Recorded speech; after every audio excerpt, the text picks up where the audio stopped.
Hi there, Meteorologist Ryan Wichman with an update on our Alert Day weekend. We've got a lot going on when it comes to our forecast, and this is what we do as a WTOL 11 weather team, keep you one step ahead of the changing weather conditions. Glad that you're joining us here at WTOL 11 Plus, one of our new services here in WTOL 11, in a new way that we can deliver the forecast to you to go along with many of the other ways, including, of course, on television, channel 11 there, and also that WTOL 11 weather app. If you don't have that yet, make sure you've got that downloaded. Keep you one step ahead of the changes along with us. Let's talk about the big headlines when it comes to this weekend and beyond. Saturday, we're going to watch as this system moves in. It's going to start off with a little bit of light snowfall, maybe a little bit of light ice as well.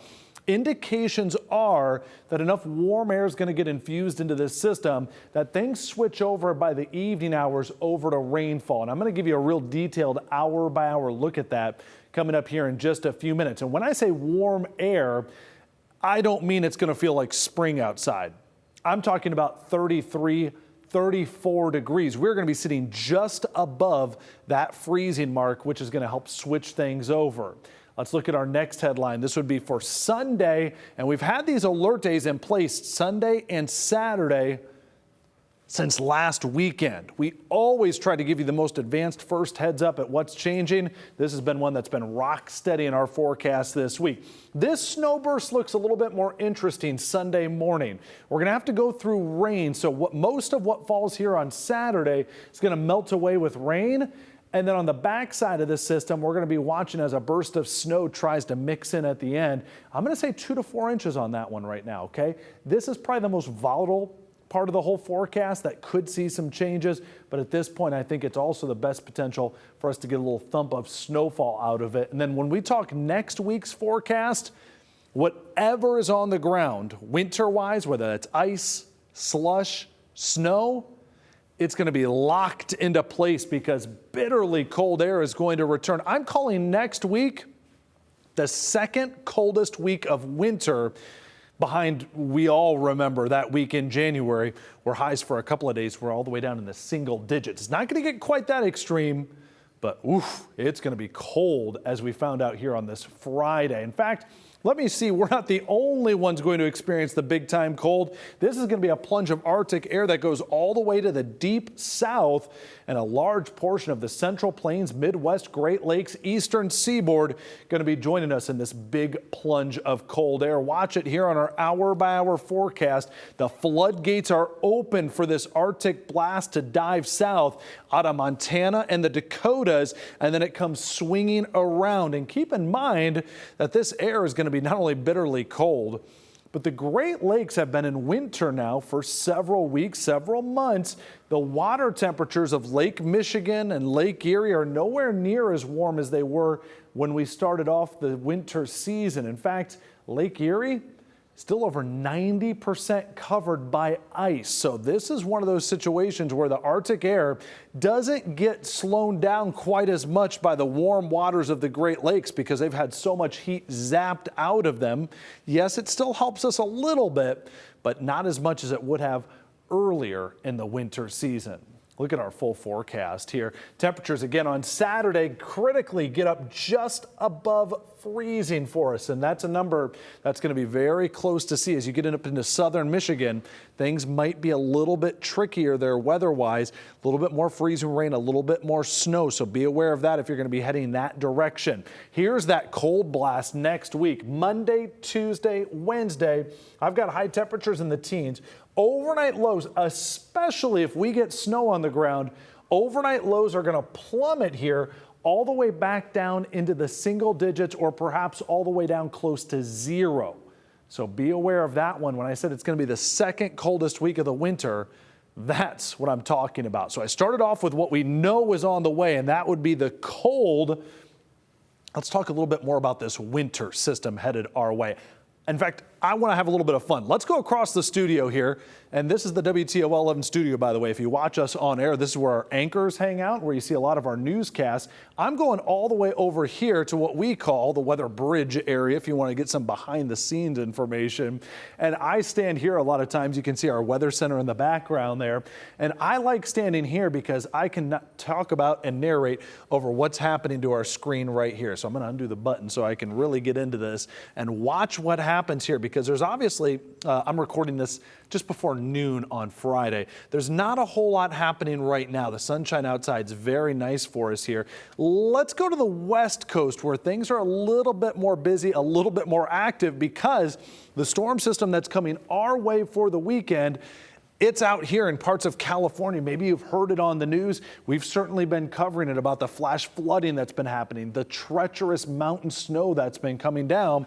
Well, all of this snow is because we have so much moisture that's coming off of the Pacific Ocean. And so the system that's coming our way for the weekend not only is bringing moisture off the Pacific Ocean, it's going to have the opportunity to pick up some more moisture as it moves further eastward. So it's going to kind of have a 1-2 combo. It's going to bring the moisture from the Pacific Ocean, and then it's also going to be able to pick up some of this moisture off the Gulf of Mexico. And so as this low emerges out in the Central Plains and then eventually tracks our direction up here in the Great Lakes, that's why we expect that when this system makes its curve this direction, why it's going to be a very tricky one when it comes to that rain-snow line.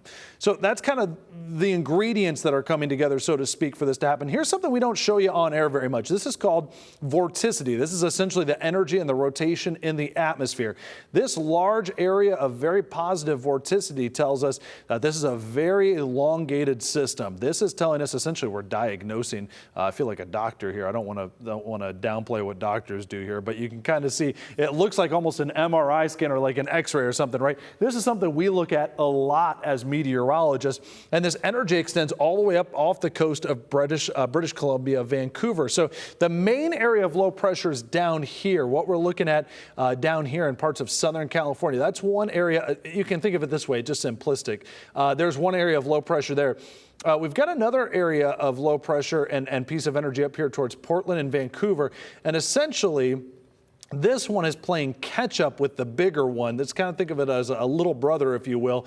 And so as this system begins racing our direction this way, this secondary system is catching up even faster. And what makes this forecast so dynamic and unique is going to be that these two areas of low pressure are essentially going to be merging right as they come overhead. And the exact timing and the way that they merge when they get over northwest Ohio and southeastern Michigan is what's going to be so critical to that Sunday forecast. Remember, I said that one's the most volatile in the forecast here. I'm going to put this into motion so you can kind of see how this energy is going to come across the country, and those two pieces of energy will emerge once again. So it's kind of interesting to see this come out of the Rockies. There it is, coming out of the Rockies. Now here comes that secondary piece of energy. It's already starting to merge a little bit with it, and that's where we're going to get a lot of lift in the atmosphere and a lot of things going on as far as dynamics of that snow switching back over to rain.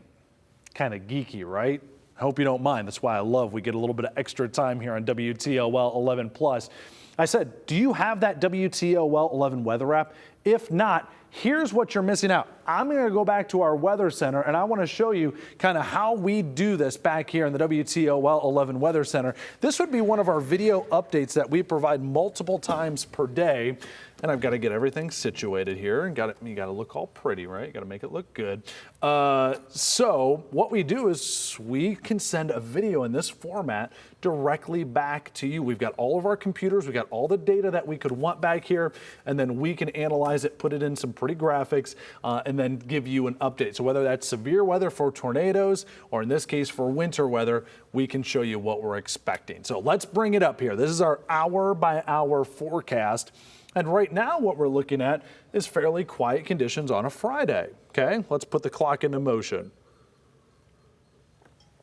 Here we go. Got some snow coming in by early Saturday morning, okay? So this is that first burst of snow. That might be overdoing it a little bit. It's going to be fairly light coming down, but in most places, it's going to be an inch or two of some snow, probably closer to the inch in many locations.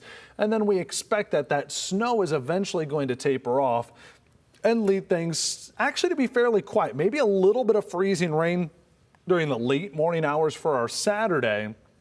But there's going to be a lull that happens as those two pieces of energy are kind of merging overhead. This is where temperatures are warming up. Do you notice what's happening with the wind direction on here? It's the reason why we do like to put the wind direction on here so you can see that the wind is out of the south. And so that's what's warming us up across the area and what's going to get those temperatures critically even just a degree or two above freezing.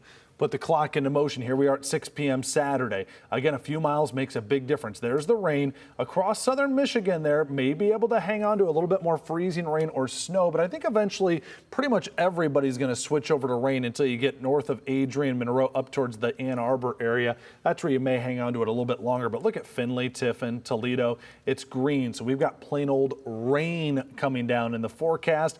Here's that switch over that happens, and as those two systems have completely merged, these areas of low pressure are going to be off to our east, okay? So they're going to be right here, and that puts us in a really favorable spot in northwest Ohio to start to see that switch over begin to happen, because this area of low pressure is going to draw down cold air on the backside of this system. So it's still got that moisture with it, but now we're getting cold air to overlap the moisture, so we're switching over from rain to snow. And if we're going to see any accumulation, that 2 to 4 inches of accumulation, this is where it's going to happen in those few hours Saturday morning. Notice the time's 9 a.m. So this is about 3 to 9 a.m. Somewhere in that time frame, the wind's going to pick up as well. So be aware of a little bit of blowing snow. I don't think it's going to be a big deal with the blowing snow, but in some of the rural areas, you may notice perhaps just a little bit more of that. But this is the time frame Sunday morning. If we were to get that snowfall, that's where it'll be, and this area of low pressure will be sliding eastward as it does. The rest of Sunday should dry out pretty nicely for us.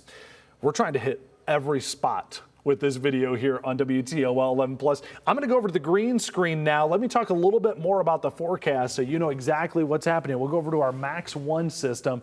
And again, you can see how we travel across this studio depending on how we want to highlight things. And you get to see my feet. Here, I'll move over.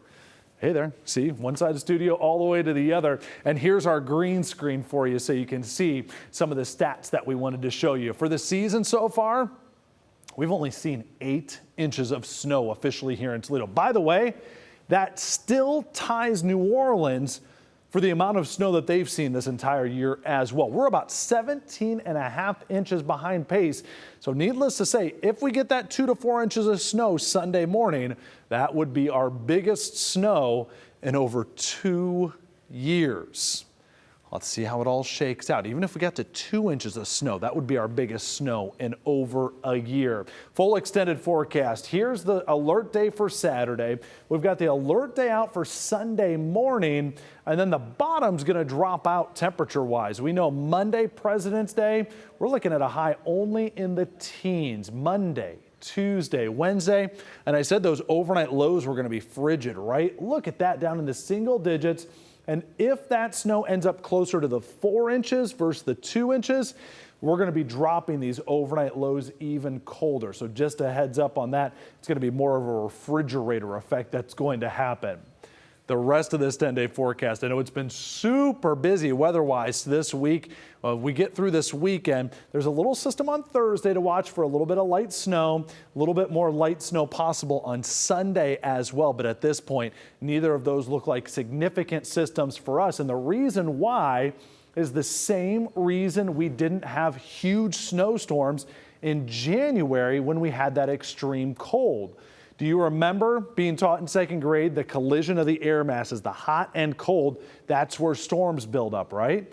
Well, if we're in the middle of an Arctic plunge of air, that stormier pattern gets shoved south, and that's where I think a lot of this snow will probably, or wintry weather will go as well. Pushes the weather pattern far off to the south, not so much right where we are.